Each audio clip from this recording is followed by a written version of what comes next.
Hello, Nikisha Ware back here live in Jackson, Mississippi, and come on board, like, comment, tag somebody while I'm here, because I am going to tell you 4 ways, which is probably why you're not getting ahead in life. I mean, have you ever said to yourself, I just cannot win for losing?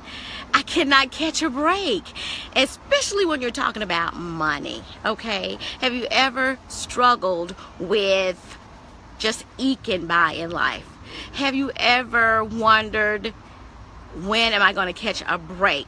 So if you've ever had any of those questions and that has been an issue for you, let me tell you, these are really some of the reasons why you can't catch a break and you feel like you're treading water or you're drowning and can't really get ahead and catch your footing, get some traction in this thing called life, especially when it relates, or particularly when it relates to your money.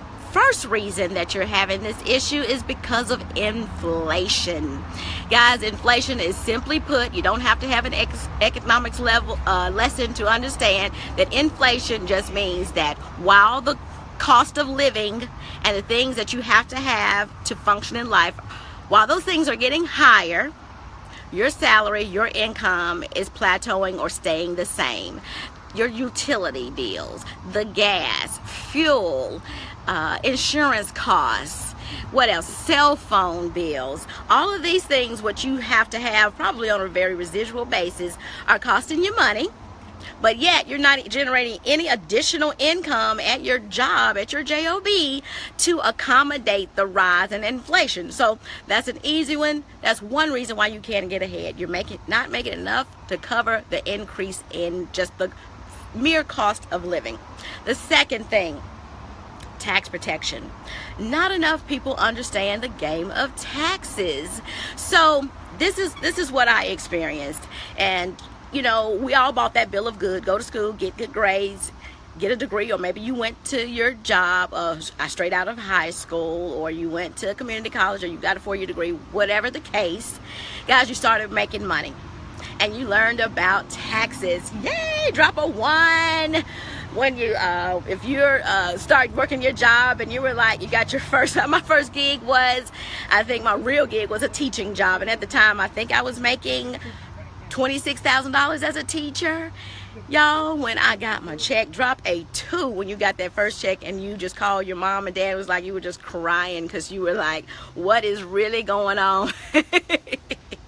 You did not understand that there were taxes that had to be paid. And guys, the problem with that is most people, you see my son back there, most W-2 employees are not educated about taxes. And what happens is they're in for a rude awakening, alarming lesson about what taxes are. Now, we should pay taxes. I'll be the first to say that you should pay taxes. That is just render unto Caesar that which is Caesar. And the blessing is if you're paying a lot in taxes, that means you're probably making a great penny, great dime. So that's the good thing about taxes, okay? But the thing is you don't want to pay any more than you really have to. Wealthy people do not pay a dime more in taxes than they have to.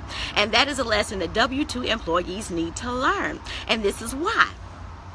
When you don't understand about tax protection, you really don't understand that you are giving the government 1/3 of your income off the top. All right? It's almost like a tithe, okay? So that means that from January to April, you're working for the government. Isn't that crazy? That's wild. Now, the other thing you might not understand is that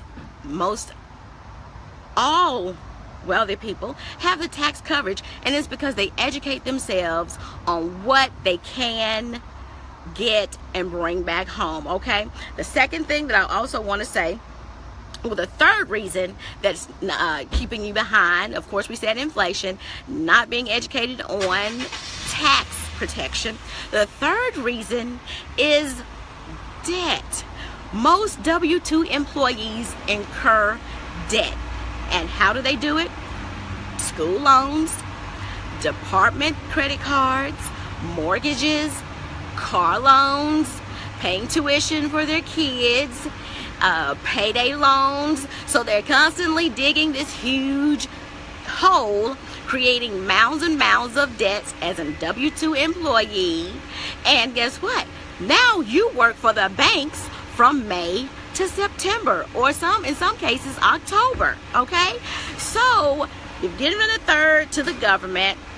The cost of living is getting higher. Your salary has not increased.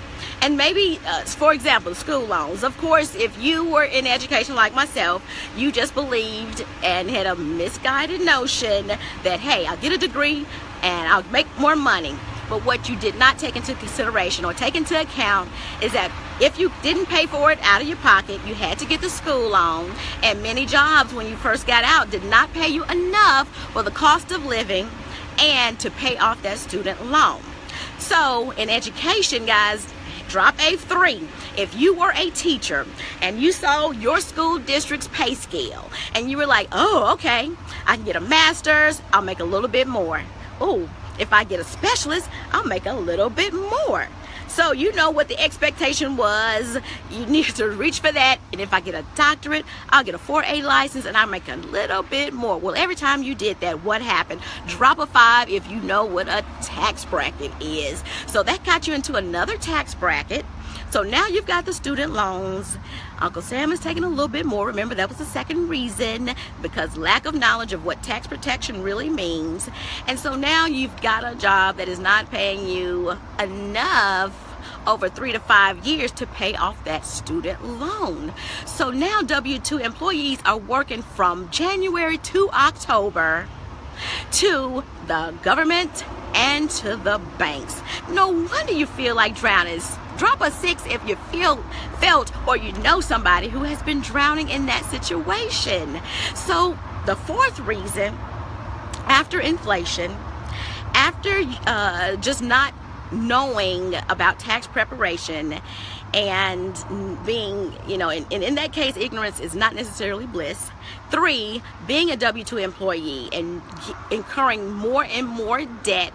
The fourth reason is negative cash flow.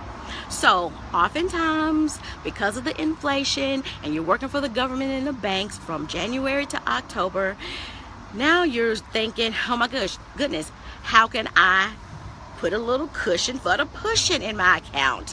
What do I need to do? Some of you may go out and get a second job, or you start loaning money from your friends and family, or borrowing money from your friends and family, or running out getting these payday loans. And you find yourself now paying even more money to the bank because your bank account is going into the negative. Your credit cards are now maxed, so you're paying extra finance charges. You're paying late fees and insufficient funds on your bank account. Guys, you are now at ground level. And you're still wondering, how can I make it happen? Guys, in this money game of life, I just cannot make it happen for myself. Inflation is killing you. Taxes are killing you. You're getting yourself further and further in debt. You're digging a hole further and further. Getting more cash flow is just eking out.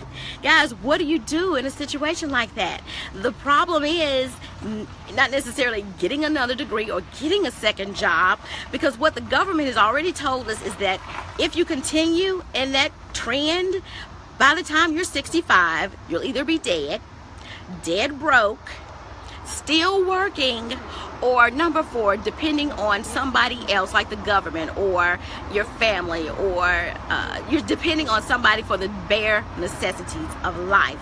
Guys, the solution to this is to get you a home-based business. Drop a 7 if you have come to the realization that you can get so much relief by opening your own home-based business. Why? Because the government loves people that give other people jobs, because you boost the economy. They're giving you a big old atta girl and a great pat on the back, and they're going to give you tax breaks. And when you have a home-based business, guess what? You have the same tax breaks as business owners like Warren Buffett, Oprah, Jay-Z, Elon Musk. You are a business owner, and there are deductions you can take, there are write-offs that you can take, and guess what, guys? It's all legal, moral, and ethical. So do yourself a favor.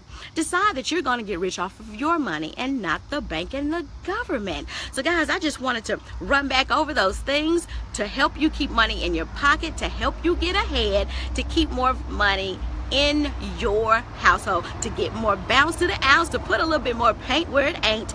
Guys, don't fall a victim to inflation. You don't have to fall a victim to taxes. Educate yourself on how to get ahead, knowing that playing the tax game. Stop digging if you're already in debt, and keep a track so you can keep that cash flow in your pocket, because guess what? Somebody's going to get rich off your money, and I would love for that to be you. So that's actually the last thing I wanted to say. And hey, if you know somebody who's struggling like that, look, share this with them, tag them in the post. And if you want more tips on how to keep your money in your pocket, and any more information on how to build a home-based business and keep your own money and get rich off your own money, private message me. I would love to help you out. And with that being said, I'm going to give a lot of shout outs to my tribe. We're going to start here with Nathan. Hello, Nathan. Hi, Carrie. Hi, Shelly. Hi, Luann. Hi, Ayana. Nicole, love you for jumping on love.